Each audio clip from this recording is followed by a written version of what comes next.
School was intended on this continent to be, as it had been in northern Germany, a fifth column into the burgeoning libertarian condition where disenfranchised and oppressed groups were clamoring for some kind of seat at the bargaining table. School was to be a surgical incision into which the class-based management theories of England were to be inserted to interdict the liberty traditions.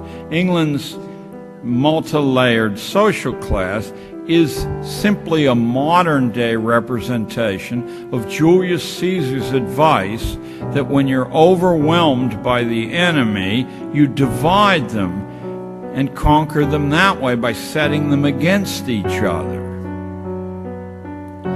The method was to be by infiltration into the minds of children, out of sight of their parents.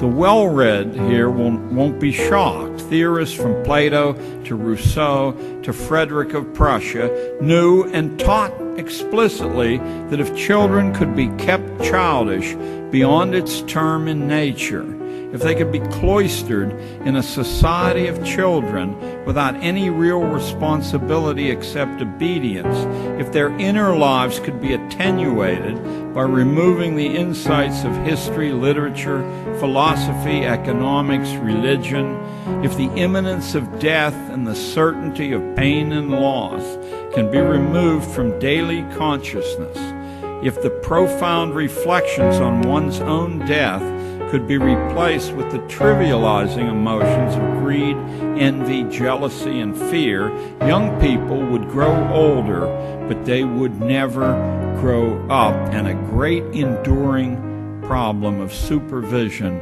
would be solved. For who can argue against the truth that childish and childlike people are far easier to manage than critically trained, self-reliant ones? And now you're ready to hear the 6 purposes of modern schooling taken directly from Dr. Inglis's book.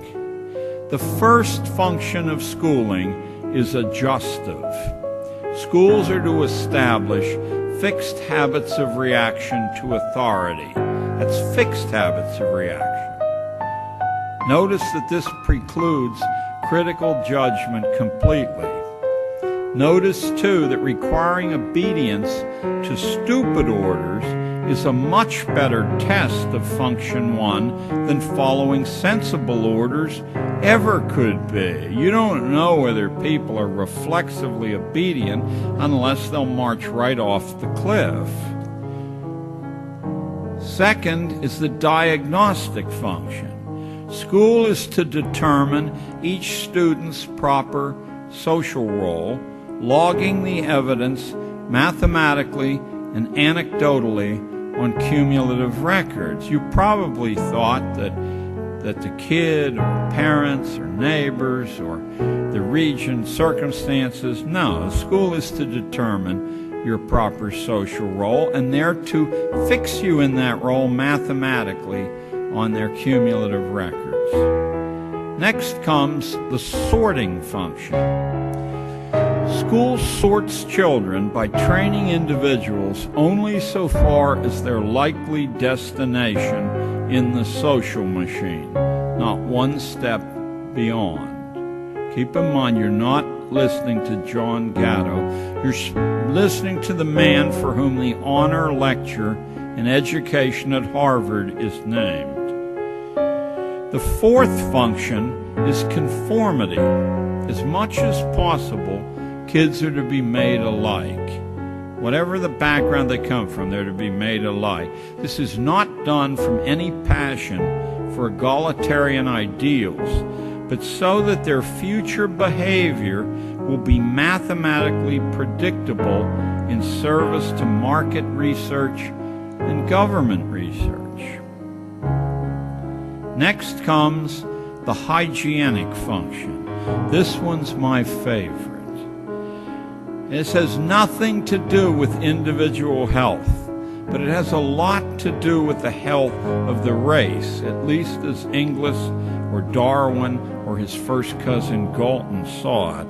Hygiene is a polite way of saying that school is expected to accelerate natural selection by tagging the unfit so clearly. That's what all those little humiliations from first grade on, that's what all the posted list of ranked grades are about, so clearly that the unfit will drop from the reproduction sweepstakes, either in despair or because their likely mates will have accepted the school's judgment of them as terminally inferior.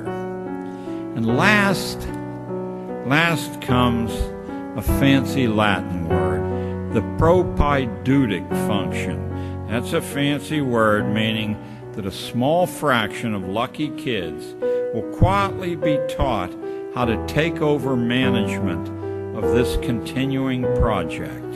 Guardians of a population deliberately dumbed down and rendered childlike in order that government and economic life can be managed with a minimum of hassle. It's that low-down, nitty-gritty, common purpose. Not Marx's grand warfare between classes and greedy captains of industry. It's simply so that management will have a minimum of hassles.